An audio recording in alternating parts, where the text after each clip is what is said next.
कि ना केहू के डर से रानी ना कोनो मजबूरी में, ना केहू के डर से करे जा ना कोनो मजबूरी में। जब कहबू की प्यार करा तो प्यार करब भोजपुरी में, जब कहबू की प्यार करा तो प्यार करब भोजपुरी में।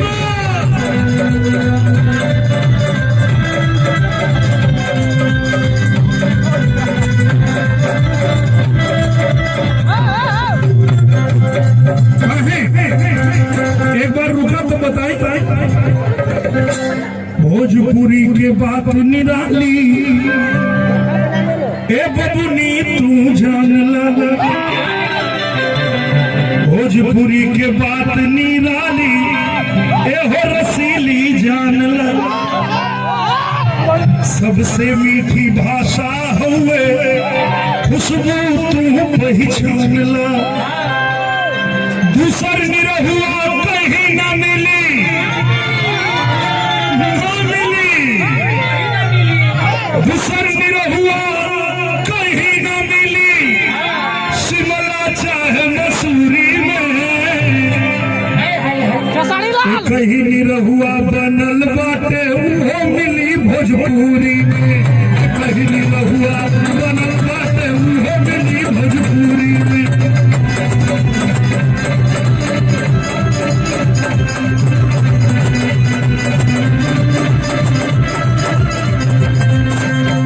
और यही से हम कहिला चाहे रही काठमांडू में, चाहे रही मसूरी में,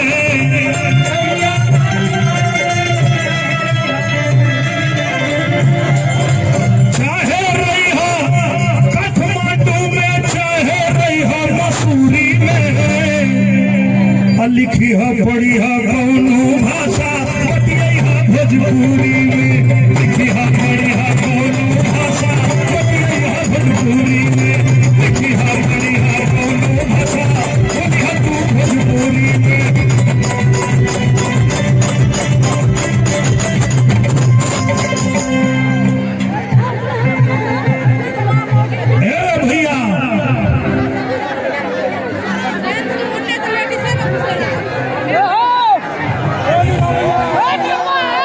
जवन मजाबा लिट्टी बुझल लिट्टी, जवन मजाबा लिट्टी में भैया नहीं खे मजाऊ पूरी में, जवन मजाबा लिट्टी चोखा में नहीं खे मजाऊ पूरी में। जब कहबू की प्यार करा तो प्यार कर भोजपुरी में, जब कहबू की प्यार करा भोजपुरी में।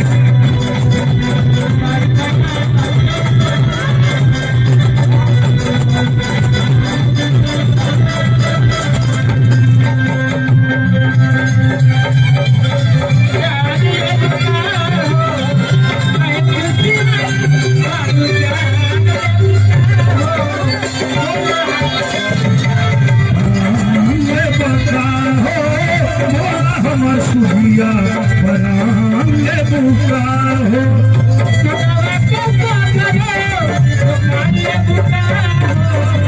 सोनरा का सगरी दुकान ले बुका हो, बनांगे बुका हो, बोला हमार सुबिया बनांगे बुका हो।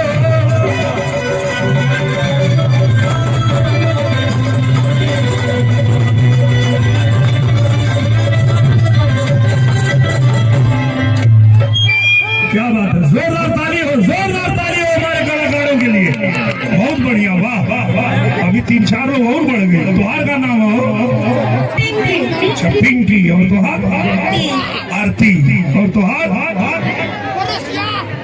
एक डांस करना है, वाह अभी करेंगे। तुहार नाम अंजलि, देखा अंजलि भी आ गई, आरती भी आ गई।